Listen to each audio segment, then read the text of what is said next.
오늘 우리에게 주시는 하나님 말씀, 구약성경 사무엘상 12장 16절부터 25절까지 말씀을 저와 함께 읽어보겠습니다. 너희는 이제 가만히 서서 여호와께서 너희 목전에서 행하시는 이 큰 일을 보라. 오늘은 밀 베는 때가 아니냐. 내가 여호와께 아뢰리니 여호와께서 우레와 비를 보내사 너희가 왕을 구한 일 곧 여호와의 목전에서 범한 죄악이 큼을 너희에게 밝히 알게 하시리라. 이에 사무엘이 여호와께 아뢰매 여호와께서 그 날에 우레와 비를 보내시니 모든 백성이 여호와와 사무엘을 크게 두려워하니라. 모든 백성이 사무엘에게 이르되 당신의 종들을 위하여 당신의 하나님 여호와께 기도하여 우리가 죽지 않게 하소서. 우리가 우리의 모든 죄에 왕을 구하는 악을 더하였나이다. 사무엘이 백성에게 이르되 두려워하지 말라. 너희가 과연 이 모든 악을 행하였으나 여호와를 따르는 데에서 돌아서지 말고 오직 너희의 마음을 다하여 여호와를 섬기라.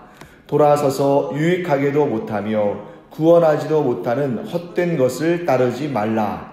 그들은 헛되니라. 여호와께서는 너희를 자기 백성으로 삼으신 것을 기뻐하셨으므로 여호와께서는 그의 크신 이름을 위해서라도 자기 백성을 버리지 아니하실 것이요 나는 너희를 위하여 기도하기를 쉬는 죄를 여호와 앞에 결단코 범하지 아니하고 선하고 의로운 길을 너희에게 가르칠 것인즉 너희는 여호와께서 너희를 위하여 행하신 그 큰 일을 생각하여 오직 그를 경외하며 너희의 마음을 다하여 진실이 섬기라. 만일 너희가 여전히 악을 행하면 너희와 너희 왕이 다 멸망하리라. 아멘. 때로 하나님께서는 표징을 보여주실 때가 있습니다. 예를 들면 모세와 같은 경우는 하나님께서 그를 부르셨음에도 불구하고 또 자기 자신을 의심하고 또 주저했고 하나님 앞에 나서는 것을 두려워했죠. 그렇기 때문에 하나님께서 많은 징조를 친히 보여주셔서 모세가 하나님의 부르심을 받은 것을 깨닫게 하셨습니다. 또 사사들 가운데서도 기드온과 같은 경우는 그의 그 출생이 그렇게 또 바람직한 그런 출생이 아니었기 때문에 자기가 하나님의 사사로 부르심을 받았다 하는 것을 그도 제대로 믿지를 못했습니다. 그래서 하나님께서 그에게도 징조를 보여주셨기 때문에 그 양털과 이슬에 관한 징조를 보여주셨기 때문에 그가 하나님께 또 온전히 쓰임받는 자리로 나올 수 있었습니다. 자, 이스라엘 백성들이 왕을 구한 것은 어쩌면 그들 입장에서는 당연한 요구라고 생각하실 수도 있습니다만 그런데 하나님은 그것을 좋게 여기지 않으셨습니다. 그것을 죄악이라고 여기셨죠. 왜냐하면 그들의 요구가 사실 더 정확히 말하면 그들의 마음속에 있는 그 죄악이 하나님 보시기에 기쁘시지 않으신 것입니다. 사무엘은 그런 하나님의 마음을 정확히 알고 있었습니다. 그래서 하나님께서 이스라엘의 그 간절한 요구에 응답하셔서 왕의 제도를 두는 것을 허용을 하셨지만 그러나 결과적으로 그 왕의 제도 자체는 하나님께서 기뻐하지 않으시다는 사실을 이스라엘 백성들이 알기를 원했습니다. 만약에 여러분 오늘 사무엘이 하나님께 징조를 구하지 않았다면 아마도 이스라엘 백성들은 이렇게 생각했겠죠. 자신들이 왕을 구한 것을 하나님께서 허용하신 것이 하나님께서도 왕의 제도를 두는 것을 기뻐하셨다라고 전혀 엉뚱한 그런 생각을 가질 수도 있기 때문에 사무엘은 자기가 지금 사사로서의 그 현역을 은퇴하면서 이 한 가지 일은 분명히 짚어주고자 한 것입니다. 그것이 무엇입니까? 하나님께서 허용하시기는 하셨지만 이 왕의 제도를 하나님께서 허용하시기는 하셨지만 하나님은 기뻐하지 않으신다 하는 것을 사무엘이 분명히 짚어주고 현역에서 은퇴하고자 한 것이죠. 그래서 사무엘이 하나님의 그 마음을 또 이스라엘 백성들의 그 죄악됨을 명확히 보여주기 위해서 징조를 구하는데 그 징조가 무엇이었습니까? 우레와 비를 내리는 것입니다. 그런데 여러분, 이 부분에 있어서 우리와 비는 평상시에도 우리가 발견할 수 있는 자연현상 아닙니까? 그래서 이런 일반적인 자연현상이 징조가 되기 위해서는 일반적인 그러한 자연적인 질서를 벗어나야 됩니다. 왜냐하면 일반적인 자연적인 질서라면 그것이 무슨 징조가 되지는 않겠죠. 그런 일반적인 자연 질서에서 벗어난 특이한 일이어야만 이것이 하나님께서 보내주신 징조라는 것을 알 수 있는 것입니다. 그래서 사무엘은 17절 말씀에 이렇게 말합니다. 오늘은 밀 베는 때가 아니냐. 자, 여러분과 저는 이 밀 베는 때가 아니냐라는 말을 정확히 우리가 알 수 없는 그런 상황입니다. 왜냐하면 우리의 풍토와 이스라엘의 풍토는 다르니까. 자, 우리의 풍토라면 이렇게 말하겠죠. 오늘은 벼 이삭을 수확할 때가 아니냐. 또 오늘은 과일을 또 수확할 때가 아니냐. 이런 식으로 말했겠죠. 그러나 여기에서 밀 베는 때가 아니냐. 이 얘기는 이 이스라엘의 풍토를 얘기하는 것입니다. 자, 이 이스라엘에 있어서 밀을 수확하는 때는 1년 중에 가장 건조한 때예요. 만약에 밀을 베는 그때가 여러분 이렇게 비가 많이 오는 그런 어떤 좀 강우가 많은 이런 때라면 밀을 벨 수도 없고 그 밀을 말릴 수도 없겠죠. 그러니까 이때는 우기가 아니고 건기인 때인 것입니다. 그래서 이때는 뭐 한 달 내내 지나도 비 한 방울 보지 못하는 그런 때인 거죠. 그래서 우리처럼 우리나라 같이 이렇게 1년 사시사철 비와 눈이 꾸준히 오는 그런 나라도 찾기가 힘듭니다. 마치 이 미국의 서부처럼 이 이스라엘 지역도 건조기후 지역이기 때문에 이 우기에는 비가 많이 옵니다만 건기에는 물 한 방울, 비 한 방울 발견하기가 쉽지 않은 그런 때죠. 그런데 이렇게 건조한 때에 우레를 동반할 정도로 이렇게 강력한 비가 내린다는 것은 결코 자연스러운 현상이 아닙니다. 더군다나 사무엘이 구하자마자 그날 지금 이들이 보는 하늘은 어떻겠어요? 구름 한 점 없는, 정말 어제나 오늘이나 내일이나 여전히 똑같이 마르고 건조한 그러한 메마른 날에 갑자기 구름이 몰려와서 우레가 말하고 비가 쏟아진다는 것은 놀라운 일이 아닐 수 없는 것입니다. 이러한 특이한 자연현상을 경험하면서 이스라엘 사람들은 자신들이 왕을 구한 것이 하나님께서 원치 않으시는 일이었구나, 이것은 죄악이었구나 하는 것을 분명히 깨닫게 됩니다. 그래서 그들은 여호와와 사무엘을 크게 두려워했습니다. 여러분, 여기서 크게 두려워했다, 이 표현을 우리가 한번 살펴보기를 원합니다. 하나님을 두려워하는 일은 우리가 원치 않는 일일 수 있습니다. 하나님께서 우리에게 친근하시고 편안하고 또 가깝고 이러기를 우리가 원하지, 하나님을 우리가 두려워해서 하나님을 무서워하는 이런 일을 우리가 원치 않죠. 하지만 하나님을 두려워하는 일은 우리에게 반드시 필요합니다.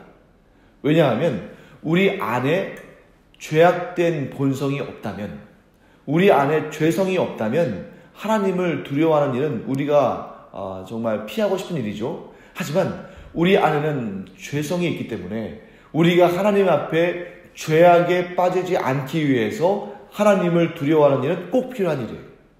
우리가 아직 죄성을 가지고 있는 사람들이기 때문에. 또한 오히려 우리가 어떤 생각을 가져야 되냐면, 우리가 하나님을 가까이 하면 가까이 할수록 하나님을 더욱 두려워한다는 것입니다. 여러분과 제가 하나님께 더 가까이 나아갈수록, 우리가 하나님을 더 가까이 하면 할수록 하나님을 더욱 두려워해야 돼요. 그런데 이 두려움의 내용이 일반적인 두려움과는 다른 것입니다. 자, 우리가 가져야 할 하나님을 향한 두려움은 하나님 앞에 우리가 죄 용서를 받지 못하고 하나님 앞에 우리가 심판을 받을 것에 대한 두려움이 아닙니다. 이것은 세상 사람들이 가져야 할 두려움이에요. 세상 사람들은 하나님의 심판을 두려워해서 하나님을 두려워하지만, 우리는 어떤 하나님을 향한 두려움을 가져야 되냐면, 우리가 하나님을 사랑함으로 하나님 앞에서 죄를 짓지 않기 위해서 느껴야 하는 두려움인 것입니다. 하나님께서 나를 이렇게 사랑하시는데, 하나님께서 나를 이렇게 귀히 여기시는데 그 하나님을 실망시켜 드리지 않고자 하는 그런 두려움인 것이죠. 그래서 이런 두려움을 우리가 하나님을 경외한다라고 표현하는 것입니다. 또 한 가지 여기서 우리가 알아야 할 중요한 사실은 우리가 하나님께 간절히 기도하는 일, 우리가 하나님께 간절히 구하는 일에 있어서도 우리는 주의를 할 필요가 있다는 것입니다. 여러분, 간절히 구하는 기도가 모두 옳은 것은 아니에요. 우리가 간절히 구한다고 해서 그게 다 능사는 아닙니다. 왜냐하면 우리가 간절히 구한다고 해서 그 기도를 하나님께서 모두 기뻐하시는 것이 아닙니다. 우리가 하나님의 뜻을 헤아리지 않고 내 욕심을 채우기 위해서 하나님의 영광을 구하는 것이 아니라 내 그 육체적인 그러한 정욕을 위해서 하나님께 간절히 구한다면 그것은 하나님께서 결코 기뻐하지 않으시는 일입니다. 그래서 예수님께서는 우리에게 이렇게 알려주셨습니다. 우리가 기도할 때 먼저 하나님의 나라와 그의 의를 구하라. 즉 이것이 우리의 기도의 동기가 되어야 한다는 거죠. 만일 우리의 기도의 동기가 우리의 육신의 정욕이라면, 그런데 그것을 간절히 막 열정적으로 그렇게 구한다면 우리는 결코 하나님의 기쁘심이 될 수 없고 하나님은 우리 안에서 일하시기를 원치 않으실 것입니다. 하지만 우리가 우리의 모든 기도의 동기가 설령 우리가 재물을 구하고 육신의 건강을 구하고 인생의 낙을 구한다 할지라도 그 모든 기도의 동기가 하나님의 영광을 위한 것이고 하나님의 나라와 그 의를 위한 것이라면 하나님께서는 우리가 아무리 세미한 음성으로 하나님께 구한다 할지라도 그 기도를 반드시 들으시고 응답하실 줄 믿습니다. 하지만 우리가 아무리 부르짖어도 하나님께서 우리를 사랑하시면 사랑하실수록 우리가 우리의 육체의 정욕을 위해서 우리의 육체의 정욕을 따라서 구하는 그 기도에는 하나님께서 응답하지 않으시는 것이 복이에요. 만일 우리가 우리의 육체의 정욕을 위해서 구했는데 하나님께서 그것을 그대로 즉각적으로 응답하신다면 이것은 우리에게 복이 되는 것이 아니라 도리어 화가 되는 것입니다. 그러므로 여러분과 제가 이 새벽 기도 시간에 간절히 구할 때에 우리가 먼저 이 부분을 점검하고 기도하기를 원합니다. 그것이 뭐냐면 내가 지금 구하는 이 기도의 동기가 하나님을 기쁘시게 하기 위한 것인가? 내가 지금 구하는 이 기도의 출발점이 하나님의 나라와 그 의를 구하는 것인가? 늘 점검하고 하나님께서 기뻐하시는 기도를 올려드리는 여러분과 제가 되기를 간절히 축원합니다. 자, 사무엘은 하나님의 놀라운 징조를 보면서 두려워하는 이스라엘 백성들을 이제 위로하고 격려합니다. 왜냐하면 이 두려워한다는 것 자체가, 여러분, 이스라엘 백성들이 여호와 하나님이 보여주시는 징조를 두려워한다는 것 자체가 지금 이 이스라엘 백성들의 심령이 회복되고 있다는 것을 의미하는 거예요. 그들의 마음이 이렇게 강팍하고 완고하고 또 무뎌져 있던 상태에서 이제 영적으로 이들이 지금 깨어나고 있다는 것을 보여주는 것입니다. 왜요? 하나님을 두려워하고 있잖아요.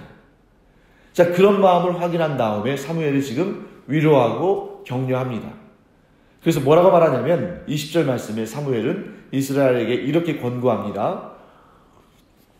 너희들이 악을 행하였을지라도 여호와를 따르는 데에서 돌아서지 말고 오직 너희의 마음을 다해서 여호와를 섬기라. 자, 이 말씀을 쉽게 표현하면 이것입니다. 너희들이 죄악 중에 있다 할지라도 하나님을 예배하는 자리에 나와야 한다 라고 말씀하시는 거예요. 간혹 우리는 이럴 때가 있습니다. 이 사도 바울이 성찬에 대해서 가르쳐주면서 뭐라고 말하냐면 너희들이 이 예수 그리스도의 그 몸을 상징하는 떡과 피를 상징하는 이 포도주를 마실 때에 너희 자신을 돌아봐라. 그래서 너희들이 죄를 먹지 않도록, 너희들이 그 죄 가운데에서 이 성찬을 행하지 않도록 주의하라 라고 권면하는데, 사실 그것을 그 원어로 정확히 살펴보면 어떤 뜻이냐면 너희가 죄 가운데에서 연약하고 부족하다는 것을 고백하면서 이 성찬에 참여하라. 이런 뜻이에요. 그러니까 너희들이 지금 성찬에 그런 경우라면, 너희들이 죄 가운데 있는 경우라면 성찬에 참여하지 말라라는 뜻이 아니라 너희가 그렇게 죄 가운데 연약하고 부족하여 예수 그리스도를 의지할 수밖에 없는 존재임을 고백하면서 성찬에 참여하라. 이런 뜻인 것입니다. 만약 여러분과 제가 완전히 거룩한 상태에서 하나님께 예배하려고 한다면 우리는 아무도 예배에 참여할 수 없습니다. 왜? 우리는 여전히 우리 안에 옛 자아가 있고 죄성이 있는 그런 존재이기 때문이에요. 우리 안에 옛 자아와 죄성이 완전히 없어질 때는 주님께서 재림하셔서 만유를 회복하실 그때이지, 우리의 삶 가운데 그 어느 순간, 즉 우리가 이 땅을 사는 동안에는 단 한순간도 우리가 죄로부터 자유로울 수는 없습니다. 그렇기 때문에 우리는 어떻게 마음을 먹어야 하냐면, 우리는 내가 죄 가운데 있기 때문에 예배의 자리에 나설 수 없다, 이런 마음이 아니라 죄 중에서도 우리에게 긍휼을 베푸시는 그 하나님의 은혜를 붙잡고 나는 죄인입니다 라고 늘 고백하며 하나님의 긍휼을 구하며 예배의 자리로 나와야 한다는 것이죠. 지금 이스라엘 백성들에게 하는 말이 그 얘기입니다. 너희들이 분명히 죄를 가지고 있다. 너희들이 분명히 죄를 지었다. 너희들이 분명히 죄 중에 있다. 그러나 그럼에도 불구하고 여호와를 따르는 데서 돌이키지 말아라. 너희들이 죄 중에도 여호와 하나님을 섬기며 너희들이 여호와 하나님께 예배하면서 그 죄를 다스리는 일이야말로 너희들에게 꼭 필요한 일이다 라고 말하고 있는 것입니다. 사랑하는 성도 여러분, 여러분과 제가 이 말씀을 의지해서 우리의 이 예배의 태도를 점검하기를 원합니다. 우리는 내가 의롭다고 주장하면서 예배의 자리에 나와서는 결코 안 됩니다. 왜? 우리 가운데 완전한 의인은 없기 때문이에요. 우리가 예배의 자리에 나오는 것은 그야말로 무엇을 의미하냐면 내가 이만큼 더 예수 그리스도를 의지한다는 그러한 믿음의 표현인 것입니다. 우리가 예수 그리스도를 의지해서 내가 여전히 죄인이지만 그러나 그 죄를 덮으시는 예수 그리스도의 은혜를 의지해서 예배의 자리를 사모하는 여러분과 제가 되기를 간절히 축원합니다. 자, 그 다음에 여호와 하나님께서 지금 사무엘이 뭐라고 말하냐면 22절 말씀에 여호와 하나님께서 이스라엘을 자기 백성으로 삼으신 것을 기뻐하시는 분이시다 라고 말합니다. 그래서 여러분과 제가 여호와 하나님께서 나를 얼마나 기뻐하시는가, 사실 우리가 그것을 충분히 알지 못하는 경우가 많아요. 그런데 우리가 하나님을 기뻐함보다 하나님께서 우리를 기뻐하심이 더 크다 하는 것을 우리는 기억해야 합니다. 자, 오늘 우리가 이제 설날을 맞이하지 않습니까? 이 설날을 맞이할 때마다 우리가 이 해마다 설날이 되면 이 설날을 기념하고 온 가족이 모이고 친척들도 모이고 해서 또 평소보다 특별한 음식을 만들어서 먹고 나누고 즐깁니다. 왜 그럴까요? 평소에는 그렇지 않은 것처럼 보일지 모르지만 이 명절을 당하고 명절을 맞이하면서 볼 때에 그래도 내 가족, 그래도 내 친척이 평소에는 뭐 이렇게 좀 어떨 때는 기뻐하지 않을 때도 있고 어떨 때는 싫어 보일 때도 있고 어떨 때는 막 소위 말해서 정말 이렇게 가족끼리 더 이렇게 좀 등을 지고 토라지고 이런 경우도 있을 수 있습니다만, 이 명절을 맞이하면서 마음을 다시 한번 이렇게 돌아보는 것입니다. 그래도 가족만한 사람들이 없다. 그래도 저 사람이 나와 피를 나는 친척이기 때문에 소중한 사람이다 하는 것을 이 명절 때 또 한번 우리가 점검하는 거죠. 마찬가지입니다. 이 중요한 때에 사무엘이 이스라엘 백성들에게 이것을 알려줍니다. 뭐냐면 너희들이 비록 번번이 여호와 하나님을 떠나기도 하고 여호와 하나님 앞에 죄를 범하기도 하지만 그러나 여호와 하나님은 너희를 기뻐하시는 분이시다. 자, 평소 같으면 이런 얘기가 좀 한 귀로 듣고 한 귀로 흘릴지도 모르겠어요. 하지만 지금 이 아주 중요한 순간 아닙니까? 사무엘이 이제 사사로서에서 사사의 직분에서 현역에서 은퇴하는 이 중요한 때에 그래서 이스라엘 백성들을 다 불러 모아놓은 이때에 이렇게 얘기해 주는 거예요. 너희들은 여호와 하나님이 너희를 얼마나 기뻐하시는지 잘 모르지만 하나님은 너희들을 참으로 기뻐하신다. 어느 정도냐면 너희들이 죄악 가운데 있는 동안에도 하나님은 너희를 향한 그 기쁘신 마음을 거두지 않으신다. 문제는 어디에 있다는 거예요? 너희들에게 있다. 하나님은 신실하시게 항상 너희를 사랑하시고 너희를 기뻐하시고 너희들을 택하신 백성으로 삼으신 것을 기뻐하시는 분이신데 문제는 너희에게 있다. 너희들의 마음이 하나님을 기뻐하지 않았다는 것이죠. 그러므로 지금 중요한 것은 무엇입니까? 하나님은 늘 한결같이 그 자리에서 이스라엘 백성들을 사랑하시고 이스라엘 백성들을 기뻐하시는데 문제는 너희만 돌아오면 된다는 거죠. 이스라엘 백성들이 하나님을 향한 기뻐하는 마음, 하나님을 사랑하는 마음, 하나님을 경외하는 마음을 회복하기만 하면 하나님과 언약을 맺을 때의 그 풍성한 은혜의 언약의 그 아름다운 모습이 회복될 수 있다는 것입니다. 사랑하는 성도 여러분, 그러므로 우리는 항상 여호와 하나님을 사랑하고 여호와 하나님을 기뻐하는 이 마음을 우리가 늘 돌이켜보며 그 과거에 우리가 하나님을 기뻐하고 하나님을 사랑하고 하나님을 경외했던 그 첫사랑의 순간이 늘 우리 안에서 계속되고 지속될 수 있도록 우리의 마음을 다스리는 여러분과 제가 되기를 간절히 축원합니다. 그래서 이런 명절 맞이할 때 우리의 마음이 새로워지길 바랍니다. 그래서 우리의 마음의 그 사랑도 회복되고 열정도 회복되고 기쁨도 회복되는 그런 복된 날 맞이하시기를 간절히 축원합니다. 그래서 이 가족들과 모일 때에도 사실 어떻게 항상 좋아 보이겠어요.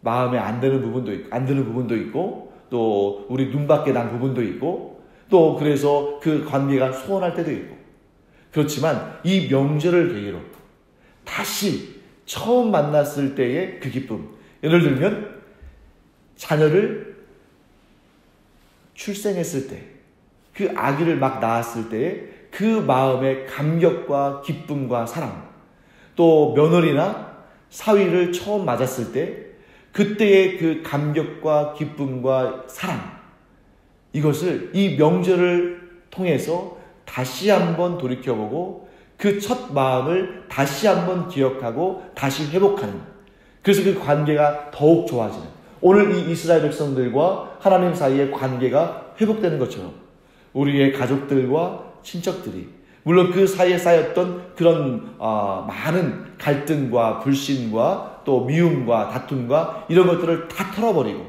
다시금 그 기쁨을 회복하는 여러분과 제가 되기를 간절히 축원합니다. 지금 22절 이후에 또 25절까지 아주 중요한 내용이 있는데 이걸 다루다 보면 너무 시간이 많이 지날 것 같아요. 그래서 22절부터 25절까지 이 내용을 우리가 내일 한 번 더 자세히 살펴보도록 하겠습니다. 기도하겠습니다. 하나님, 주님의 은혜를 감사드립니다. 저희들이 이제 민족의 명절 설날을 맞이해서 오늘 또 가족들과 친척들과 만나서 또 식사도 하고 교제도 하고 또 세배도 하고 또 덕담을 나누는 그런 귀한 시간을 가질 것입니다. 하나님, 이때에 우리가 얼마나 서로 사랑하는 존재인지, 얼마나 서로 기뻐하는 존재인지를 저희들이 또 그 초심을, 첫 마음을 확인하고 또 지금까지 쌓아왔던 그러한 좋지 않은 것들은 다 털어버리고 새롭게 기쁜 마음으로 출발하는 복된 날, 이 명절이 되게 하여 주시옵소서.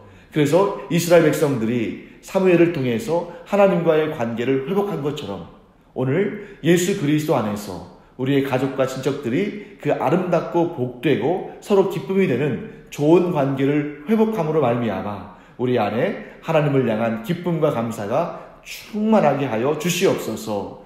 감사드리며 예수님의 이름으로 축복하며 기도합니다. 아멘. 이제는 우리 주 예수 그리스도의 은혜와 하나님 아버지의 무한하신 사랑과 성령의 감동, 감화, 위로, 교통하심이 이 시간 하나님과의 관계를 또 그 첫 마음처럼, 그 첫 순간처럼 여전히 기쁨으로, 감사함으로, 또 경외함으로 채우기를 원하는 또 이 설 명절을 맞이해서 온 가족과 친척들이 또 예전의 그 감격과 감사와 기쁨을 회복하기를 원하는 주님의 사랑하시는 자녀들 위해 이제로부터 영원토록 함께 있을지어다. 아멘.